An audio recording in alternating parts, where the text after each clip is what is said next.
Hi friends, welcome back to my channel NR సమయం. ఇప్పుడైతే నేను రవీంద్ర, మావయ్య, అత్తయ్య అందరం కలిసి వెంగమాంబ టెంపుల్కి అయితే వచ్చాం.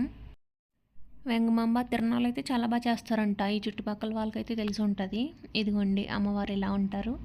అలాగే ఇక్కడ వెహికల్స్కి పూజ కూడా చేస్తారు. చాలా నమ్మకం అన్నమాట ఇక్కడ. అందుకే ఇంక మా కారుకి కూడా పూజ అయితే కంప్లీట్ చేయించేసుకున్నాం. పూజారి గారు చూడండి, కారుకి మొత్తం గంధంతో బొట్లు ఎలా పెట్టారు. మొత్తం కారు అంతా ఈ గంధం బొట్లతోనే నింపేస్తున్నారు ఆ పంతులు గారు అయితే. ఈ కార్ పూజకు చేయడానికి సంబంధించిన వస్తువులన్నీ కూడా ఇక్కడే అమ్ముతున్నారు, కానీ కాస్ట్ అయితే కొంచెం ఎక్కువ ఉంది.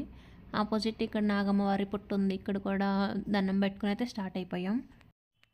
ఇంక ఇప్పుడు నేనైతే వడలు వేస్తున్నా ఫ్రెండ్స్. రవీంద్ర అయితే పానీపూరి ఉదయగిరి వెళ్ళొచ్చామన్నమాట. అక్కడి నుంచి పానీపూరి తెచ్చాం, అది రెడీ చేస్తున్నారు.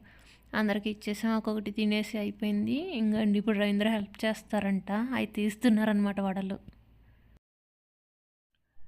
ఇంక రేపు సండే, రేపు బెంగళూరు స్టార్ట్ అయిపోతాం అనమాట. అందుకే సంక్రాంతికి వండిన పిండి వంటలన్నీ సర్దుతున్నారు రవీంద్ర దగ్గరుండి. ఆంటీ అంకుల్ ఇవి వేసుకోండి అవి వేసుకోండి అని చెప్తూనే ఉన్నారు.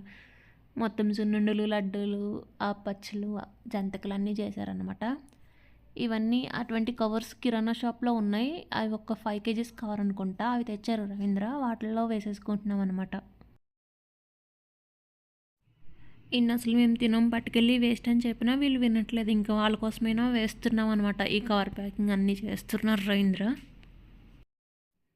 ఇంక ఇదైతే next day friends, Sunday morning ready అయిపోయి బ్రేక్ఫాస్ట్ దోశలు చేశారు అత్తయ్య. తినేసి పులిహోర పెట్టారనమాట బాక్స్లో. అది తీసుకుని ఇంక స్టార్ట్ అయిపోయాం మేమైతే. ఇంక వీళ్ళందరూ కూడా రేపటి నుంచి ఎవరు వెళ్ళాల్సిన స్కూల్ కాలేజ్ వాళ్ళకి వెళ్ళిపోవాలి. అయిపోయింది సంక్రాంతి ఫెస్టివల్. మార్నింగ్ 10 అయింది. మేము కొంచెం ఎర్లీగానే స్టార్ట్ అయ్యామన్నమాట. త్వరగా వచ్చేస్తాం ఈవినింగ్ బెంగళూరు అని చెప్పి. ఇదిగోండి ఫ్రెండ్స్, ఇప్పుడైతే టైం వచ్చేసి 5 అయింది. ఇది కేఆర్పుర. ఇది చూడండి, అచ్చు నిజం ఏనుగులాగే ఉంది. మరి ఎందుకో తీసుకెళ్తున్నారు. ఇంకా ఆల్మోస్ట్ దగ్గరకైతే వచ్చేసాం ఫ్రెండ్స్. ఇంకా 1.5 అవర్లో వెళ్ళిపోతాం. ఇది చూడండి ఎంత పెద్దగా ఉందో రెక్క. అదేంటో తెలుసా? తెలిస్తే కామెంట్ చేయండి. Bye friends. ఈ వీడియో నచ్చితే please subscribe to my channel and support మీ ఫ్రెండ్స్.